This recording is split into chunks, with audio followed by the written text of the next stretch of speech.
Yes. Okay. Velkommen til vores podcast, hvor vi dykker ned i skolens historie. I dag skal vi se nærmere på en central periode i udviklingen af den danske folkeskole, nemlig årene fra 1937 til 1958. Denne tidsperiode var præget af store samfundsforandringer, og folkeskolen blev tilpasset til at møde nye krav og behov. Vi begynder i 1937, hvor en ny skolelov trådte i kraft. Denne lov markerede starten på en række omfattende reformer. En af de vigtigste ændringer var, at den obligatoriske skolegang blev forlænget fra 6 til 7 år. Dette gav flere børn fra forskellige samfundslag mulighed for en bedre uddannelse og dermed bedre muligheder i livet. 1937-loven havde også et stærkt fokus på demokratiske dannelse.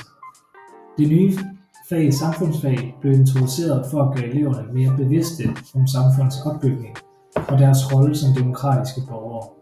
Det var en tid, hvor demokratiske værdier stod centralt, især i lyset af den politiske usikkerhed, der prægede mellemkrigstiden.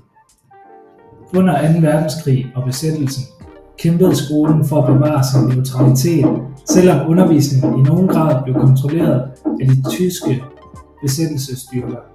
Skolen skulle dog fortsat sikre, at den ikke blev politisk farvet, hvilket var en udfordring i en tid med stor usikkerhed.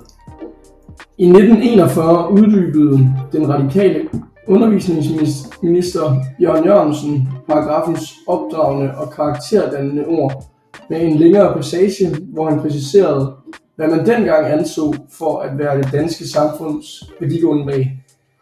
Børnenes sans for de etiske og kristelige værdier, give dem ærbødighed for menneskelivet og for naturen, kærlighed til hjemmet og vort folk og land, respekt for andres meninger, følelse for fællesskab mellem folkene og for samhørighed med de andre nordiske folk.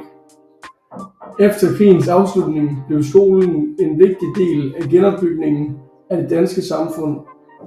I efterkrigsårene steg økonomien, og det blev et større fokus på lighed i uddannelsessystemet. I 1949 blev der gennemført endnu en vigtig reform, som udvidede skolegangen til 9 år og indførte en todelt opdeling af skoleforløbet i mellemtrin og overbygning. Dette gav bedre muligheder for at tilpasse undervisningen til elevernes individuelle behov. I 1958 blev der vedtaget endnu en betydningsfuld skolelov.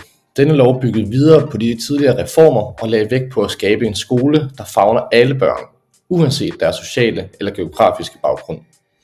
En af de mest markante ændringer i 1958-loven var indførelsen af obligatorisk 9-årig skolegang. Dette sikrede så, at alle børn fik en længere og dybere uddannelse, som bedre kunne forberede dem på arbejdsmarkedet og videreuddannelse. Realeksamen blev også indført som en afslutning på skolegangen, hvilket gav eleverne bedre mulighed for at fortsætte deres uddannelse eller søge ind på ungdomsuddannelserne. Skolen skulle ikke blot formidle faglig viden, den skulle også danne eleverne socialt og personligt. Med denne lov blev skolens pædagogik tilpasset elevernes individuelle behov, og der blev lagt vægt på både boglige og praktiske fag. Det var så det her, som der gav eleverne muligheder, alt efter deres interesser og evner.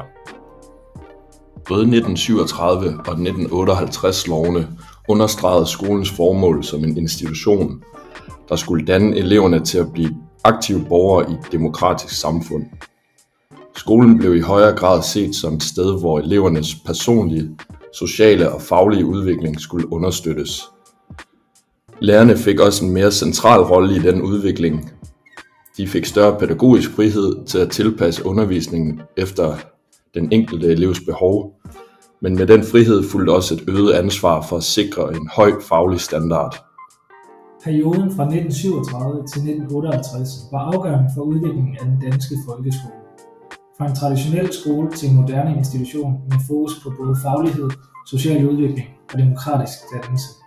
Disse reformer lagde grunden for den folkeskole, vi kender i dag, og sikrede, at alle børn, uanset baggrund, fik mulighed for en god uddannelse. Tak fordi du lyttede med i dag. Vi håber, at du har fået et indblik i skolens spændende udvikling i denne periode.